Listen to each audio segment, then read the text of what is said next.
বিসমিল্লাহির রহমানির রহিম। আমি আজকে রেসপিরেটরি সিস্টেমের একটা ইম্পর্টেন্ট টপিকস নিয়ে কথা বলবো। প্রথমে রেসপিরেটরি সিস্টেমে কি হয়। রেসপিরেটরি সিস্টেমের মাধ্যমে আসলে আমরা মাউথ বা নেজাল ক্যাভিটি নোজ দিয়ে আমরা এয়ারটা এন্ট্রি করাই। এয়ারটা ফ্যারিংস, ট্রাকিয়া, ব্রঙ্কাই হয়ে লাংসে যায়। তো ওখানে গেলে কি হয় যে আমাদের যে এয়ারটা নেই তাতে অক্সিজেন থাকে, সেই অক্সিজেনটা আমাদের বডির সকল পার্টসে আমরা ডেলিভার করি। তখন সেলগুলো সেই অক্সিজেনকে জ্বালানি হিসেবে, ফুয়েল হিসেবে ইউজ করে তার কার্বন ডাইঅক্সাইড ওয়েস্ট প্রোডাক্ট হিসেবে তৈরি করে। সেটাকে আমরা আবার কি করি, ব্লাডের মাধ্যমে লাংসে নিয়ে সেটাকে বের করে দিই। এটা আমার রেসপিরেটরি সিস্টেমের মেইন ফাংশন আমরা জানি। কিন্তু আজকে আমাদের টপিকস হচ্ছে হাইপোক্সিয়া। হাইপোক্সিয়াটা কি? হাইপোক্সিয়া হচ্ছে একটা clinical condition in which there is oxygen deficiency at tissue level. এটা হচ্ছে আমরা আগে অ্যানোক্সিয়া নামে ইউজ করতাম, এটা থেকে মোর কারেক্ট হচ্ছে hypoxia. Anoxia means lack of oxygen.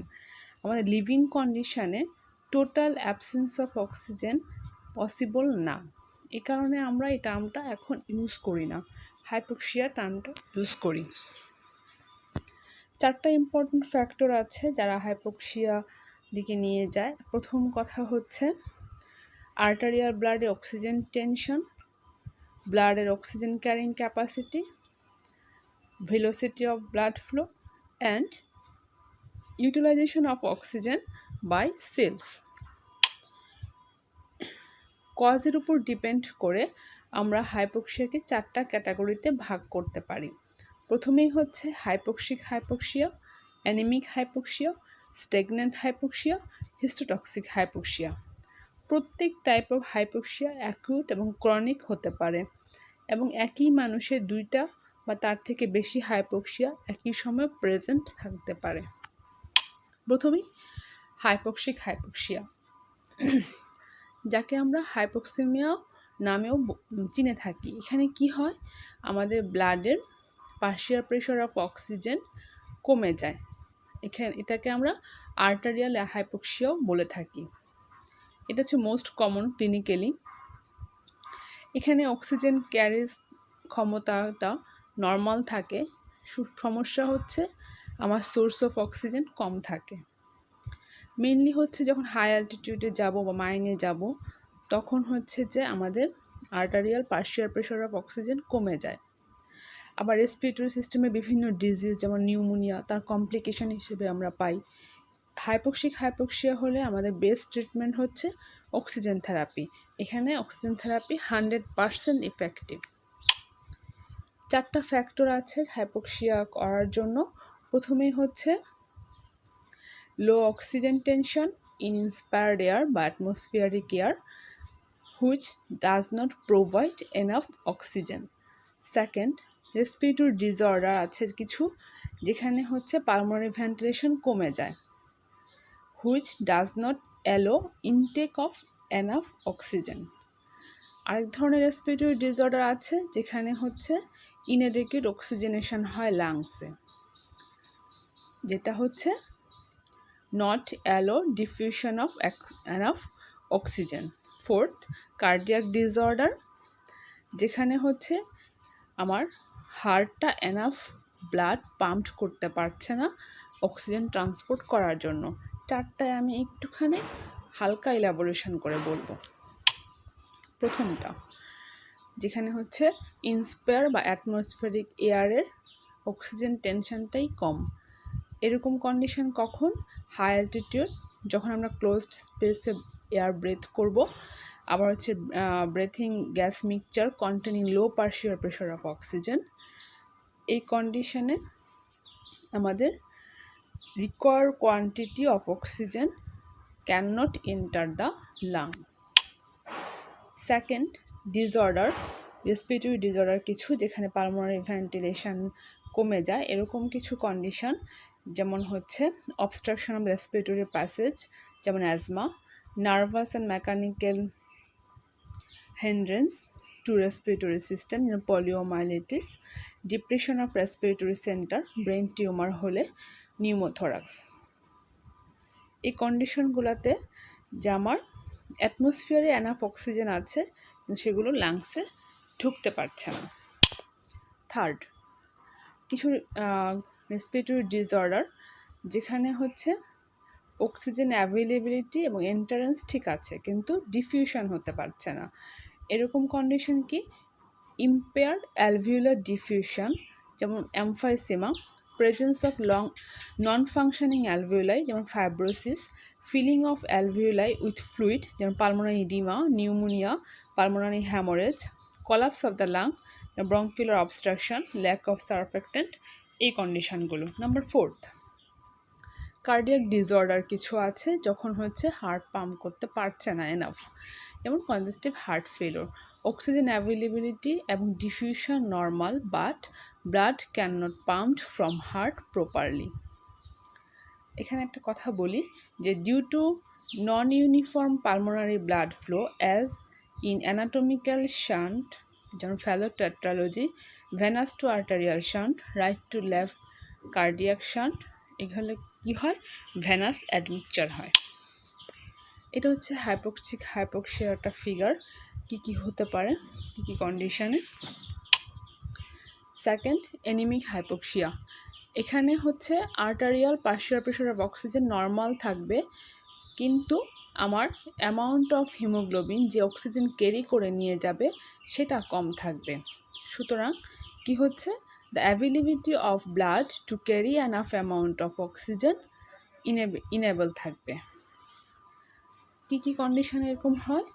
আমার যদি আরবিসির নাম্বারই কমে যায়, যেমন বোন ম্যারো ডিজিজ বা হ্যামোরেজ হলে, আবার হচ্ছে ব্লাডের মধ্যে হিমোগ্লোবিন কন্টেন্ট কমে গেলে, যেমন মাইক্রোসাইটস, ম্যাক্রোসাইটস, স্পেরোসাইটস, সিকেল সেল, পলিওসাইটস, এসব কন্ডিশনে আমার আরবিসি কাউন্ট কমে যাবে কিংবা তাদের স্ট্রাকচার, শেপ, সাইজ এগুলো চেঞ্জ হয়ে যাবে, তখন এই কন্ডিশনটা হয়। এছাড়া অল্টার হিমোগ্লোবিন ফর্মেশন হয়, যেমন পয়জনিং উইথ হচ্ছে ক্লোরেট, নাইট্রেট, এসব হলে অক্সিডেশন অফ আয়রন হয় ইনটু ফেরিক ফর্ম এবং তখন আমরা হিমোগ্লোবিনকে মেথহিমোগ্লোবিন নামে চিনি, যেটা অক্সিজেনের সাথে কম্বাইন করতে পারে না। এছাড়া কি হয়? যখন আমাদের হিমোগ্লোবিন অক্সিজেন বা কার্বন ডাইঅক্সাইড ছাড়া অন্য কোনো গ্যাসের সাথে কম্বাইন্ড হয়, যেমন কার্বন মনোঅক্সাইড, হাইড্রোজেন সালফাইড বা নাইট্রোজেন অক্সাইড, তখন হচ্ছে তার অক্সিজেন ক্যারিং ক্যাপাসিটিটা কমে যায়। এক্ষেত্রে আমাদের ট্রিটমেন্ট অপশন কি? আমাদের কজটাকে রিমুভ করতে হবে, আর এক্ষেত্রে অক্সিজেন থেরাপি আমার মডারেটলি ইফেক্টিভ, 75% বলতে পারি আমরা। দেন স্ট্যাগন্যান্ট হাইপোক্সিয়া, এখানে কি হয়? ব্লাড ফ্লো টু দ্য টিস্যুতে কম হয়, এই জন্য হচ্ছে যে আমার adequate oxygen is not delivered despite of normal partial pressure of oxygen and haemoglobin concentration. আমার সব কিছুই ঠিক আছে, শুধুমাত্র ব্লাড ফ্লোটা কমের জন্যই এটা হচ্ছে, এই জন্য তাকে আমরা হাইপোকাইনেটিক হাইপোক্সিয়াও বলে থাকি। কি কারণে হয় সেটা? হেমোরেজ, শক, কনজেস্টিভ হার্ট ফেলোর, থ্রম্বোসিস, অ্যাম্বোলিজম, অ্যাথেরোস্ক্লেরোসিস, এগুলো। এক্ষেত্রেও আমাদের ট্রিটমেন্ট অপশানে রিমুভ দ্য কজ থাকবে এবং এখানে অক্সিজেন থেরাপি 50% ইফেক্টিভ। দেন হিস্টোটক্সিক হাইপোক্সিয়া, এই হাইপোক্সিয়াতে আমাদের টিস্যুতে অক্সিজেন ডেলিভার ঠিক থাকবে কিন্তু বিভিন্ন টক্সিক এজেন্টের জন্য টিস্যু সেলগুলো আমার সেই অক্সিজেনটাকে কাজে লাগাতে পারবে না। এখানে কিন্তু পার্শিয়াল প্রেশার অফ অক্সিজেন বা অক্সিজেন ক্যারিং ক্যাপাসিটি সব নর্মাল থাকবে। কি কন্ডিশনে এটা হতে পারে? যেমন ফার্স্টে আমরা সায়ানাইড বা সালফাইড পয়জনিংয়ের কথা বলবো। এখানে পয়জনাস সাবস্টেন্সটা কি করবে? যে সেলুলার অক্সিডেটিভ এনজাইম তাকে সে ডিস্ট্রয় করে দিবে এবং সাইটোক্রোম অক্সিডেজ সিস্টেমকে কমপ্লিট প্যারালাইসিস করে দিবে। তখন হচ্ছে টিস্যুগুলো অক্সিজেনটাকে ইউজ করতে পারবে না, যদিও আমাদের অ্যাভেলেবল প্ল্যান্টি অফ অক্সিজেন থাকে। সেকেন্ডলি কি হয়? ভেরি যেখানে হচ্ছে ভিটামিন বি ডেফিসিয়েন্সি হয়, এই ডেফিসিয়েন্সিটার জন্য হচ্ছে আমাদের কিছু অক্সিজেন ইউটিলাইজেশন কিছু স্টেপ আছে বা কার্বন ডাইঅক্সাইড ফর্মেশন কিছু স্টেপ আছে, সেগুলো হচ্ছে যে কম্প্রোমাইজড হয়ে যায়, তখনও আমাদের এই ধরনের হাইপোক্সিয়া হয়।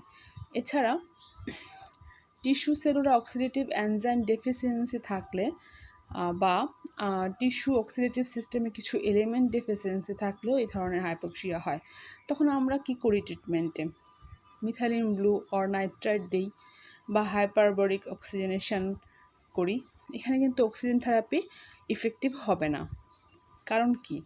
আমরা এখানে দেখতে পাচ্ছি যে এখানে oxygen pick up by lungs কোনো সমস্যা নাই, ট্রান্সপোর্টে কোনো সমস্যা নাই, শুধুমাত্র আমার টিস্যুতে যে মেটাবলিক এনজাইম সিস্টেম আছে সেগুলো অক্সিজেনটাকে ইউজ করতে পারছে না আমার এখানে যথেষ্ট পরিমাণে অক্সিজেন দেওয়া সত্ত্বেও। তাহলে এখানে আমাদের অক্সিজেন থেরাপি কাজে লাগবে না। এটা হচ্ছে ইফেক্ট অফ হাইপোক্সিয়া একটা ফিগার, যেখানে আমরা বিভিন্ন জিনিস দেখাতে চেয়েছি যে কী কী হতে পারে। আমরা ইলাবোরেশন করে এখন একটু বলবো। অ্যাকিউট এবং সিভিয়ার হাইপোক্সিয়া, অ্যাকিউট হবে এবং সিভিয়ার হবে তখন পার্সন আনকনশাস হয়ে যেতে পারে। ট্রিটমেন্ট আমরা না করি ইমিডিয়েটলি তার ব্রেন ডেথ হয়ে যেতে পারে।